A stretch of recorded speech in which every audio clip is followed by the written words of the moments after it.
دیکھیں یہ جو سورۃ المائدہ کی آیت نمبر 67 ہے نا، واللہ یعصمک من الناس، اور اللہ تعالیٰ آپ کی حفاظت فرمائے گا لوگوں کے شر کے اگینسٹ، اس کی پریکٹیکل ایگزیکیوشن اللہ کے محبوب صلی اللہ علیہ وآلہ وسلم کی مبارک زندگی میں ہم نے کئی جگہ پر دیکھی ہے۔ سب سے مشہور تو وہ واقعہ جو مسند امام احمد میں موجود ہے، اس کی سند کے اوپر اختلاف ہے لیکن عملی تواتر حاصل ہے، سیرت کی کتابوں میں موجود ہے کہ اللہ کے محبوب صلی اللہ علیہ وآلہ وسلم کے قتل کا فتویٰ جب جاری کر دیا مشرکین عرب نے، تو آپ صلی اللہ علیہ وآلہ وسلم نے اپنے مبارک بستر کے اوپر مولا علی رضی اللہ تعالیٰ عنہ علیہ السلام کو لٹایا اور سیدنا ابوبکر الصدیق رضی اللہ تعالیٰ عنہ کو لے کر نکلے، اور مولا علی کی ڈیوٹی لگائی کہ وہ امانتیں واپس کر کے تشریف لائیں گے مدینہ شریف۔ تو حالانکہ اس گھر کے باہر وہ سارے قبائل کے لوگ تلواریں لے کر کھڑے تھے، لیکن اللہ تعالیٰ نے انہی میں سے نبی علیہ السلام کو گزارا، اور ایسی ان کی آنکھوں کے اوپر پردہ پڑا کہ وہ نبی صلی اللہ علیہ وآلہ وسلم کو نقصان نہیں پہنچا سکے۔ واللہ یعصمک من الناس، اللہ تعالیٰ نے حفاظت کی ہے۔ اس کے بعد جب نبی صلی اللہ علیہ وآلہ وسلم ہجرت کے لیے جا رہے تھے تو راستے میں پہلے غار ثور کے اندر 3 دن کے لیے آپ رکے۔ میں نے اس غار کی زیارت بھی کی ہوئی ہے۔ اس پہاڑ پہ چڑھنا آج کے دور میں بھی، جبکہ کافی راستے بھی بنا دیے ہیں، سیڑھیاں بھی ہیں، 1.5 سے پونے 2 گھنٹے کی ایکٹیویٹی ہے ابھی بھی ایک جوان بندے کے لیے بھی۔ غار ہرا تو آسانی سے آپ پہنچ جاتے ہیں، غار ثور تو اکثر لوگ جاتے ہی نہیں ہیں، وہ اتنا مشکل ہے۔ ایک دفعہ میں نے الحمدللہ وہاں پر سعادت حاصل کی ہے۔ اس واقعے کا ذکر تو ایون قرآن حکیم میں موجود ہے، سورہ التوبہ کی آیت نمبر 40 کے اندر اللہ تعالیٰ نے باقاعدہ اس واقعے کو کوٹ کیا ہے، جو اللہ تعالیٰ نے اسپیشل پروٹیکشن فرمائی تھی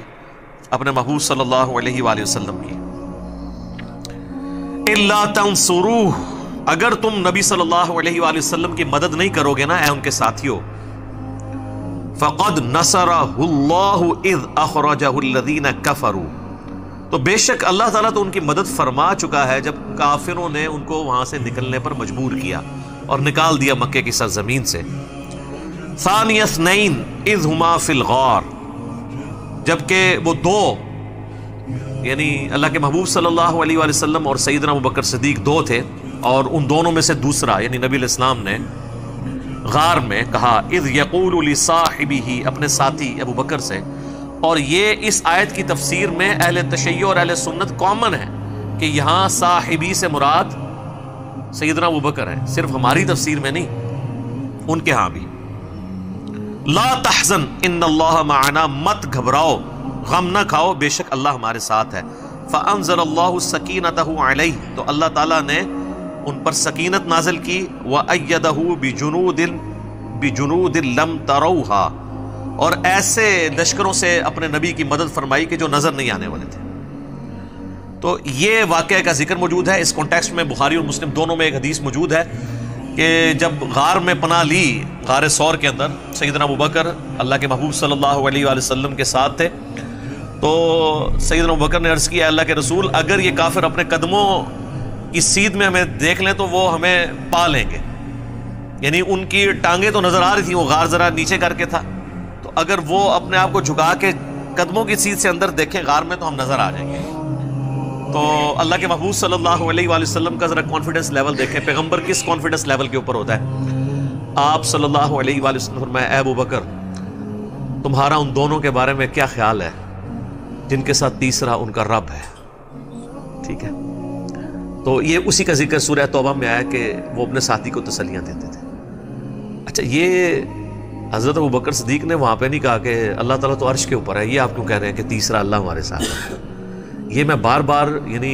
اہل حدیث کو اس حوالے سے کہتا ہوں کہ تھوڑا اس حوالے سے اپنے اوپر نظر ثانی فرمائیں۔ آپ استوا علی العرش کی ڈیٹیلز بھی اللہ پر چھوڑ دیں، اور اللہ کی جو انسانوں کے ساتھ معیت ہے اس کی ڈیٹیلز بھی اللہ کے سپرد کر دیں، اس کی تعویل نہ کریں، نہ آپ جہمیہ بنیں نہ مجسمہ بنیں، یہ معاملہ اللہ کے سپرد کریں۔ اللہ اپنے عرش پر مستوی ہے جیسا اس کی شان کے لائق ہے، وہ اپنے عرش پہ مستوی ہوتے ہوئے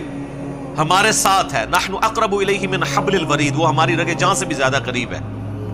جیسا کہ اس کی شان کے لائق ہے۔ سورۃ المجادلہ میں ہے نا کہ تم 3 نہیں ہوتے کہ چوتھا تمہارا رب تمہارے ساتھ ہوتا ہے، ٹھیک ہے جی۔ تم 5 نہیں ہوتے کہ چھٹا تمہارا رب تمہارے ساتھ ہوتا ہے، نہ اس سے کم نہ اس سے زیادہ، تم جہاں کہیں بھی ہو وہ تمہارے ساتھ ہوتا ہے۔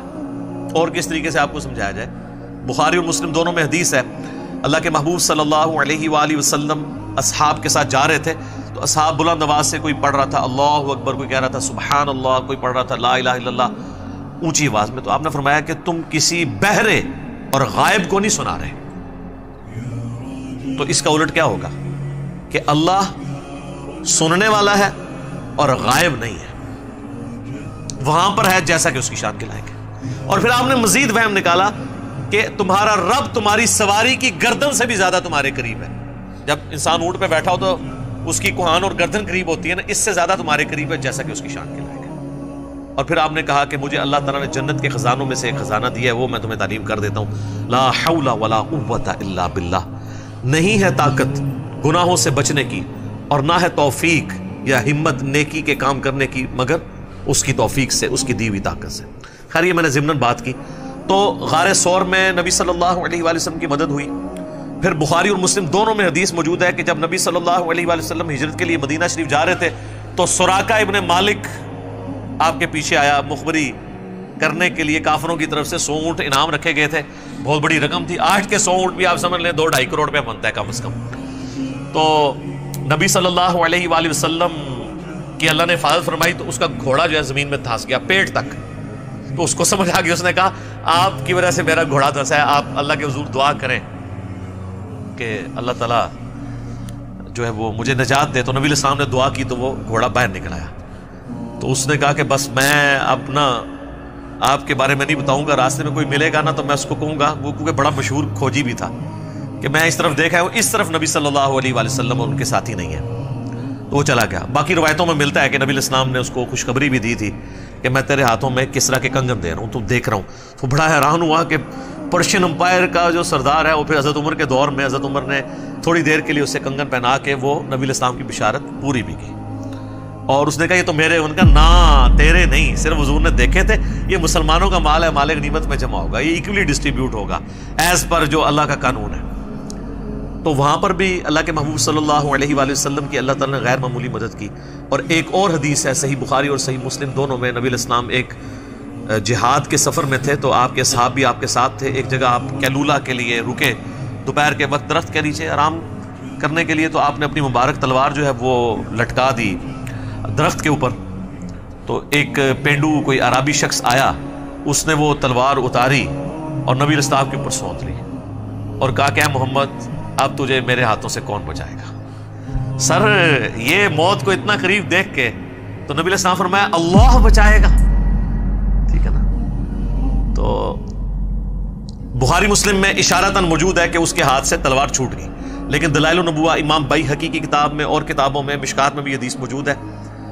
کہ وہ جب نبی علیہ السلام نے اللہ کہا نا تو وہ اس پہ ایسا روب طاری ہوا کہ اس کے ہاتھ کمپانے شروع ہو گئے، تلوار نیچے گر گئی، نبی علیہ السلام نے تلوار اٹھا لی، آپ فرمایا اب تجھے کون میرے ہاتھوں سے بچائے گا؟ تو وہ پھر منت سماجت پہ اتر آیا، اس نے کہا کہ آپ تو عفو درگزر کرنے والے ہیں۔ تو نبی علیہ السلام فرمایا تو گواہی نہیں دیتا کہ میں اللہ کا پیغمبر ہوں؟ تو اس نے کہا نہیں یا رسول اللہ۔ اس پہ تو حالانکہ غصہ ہونا چاہیے تھا نبی علیہ السلام نے، پھر بھی آپ فرمایا ٹھیک ہے جا، میں نے تجھے امان دی، ٹھیک ہے۔ تو یہ نبی علیہ السلام کی حفاظت اللہ تعالیٰ نے کئی موقع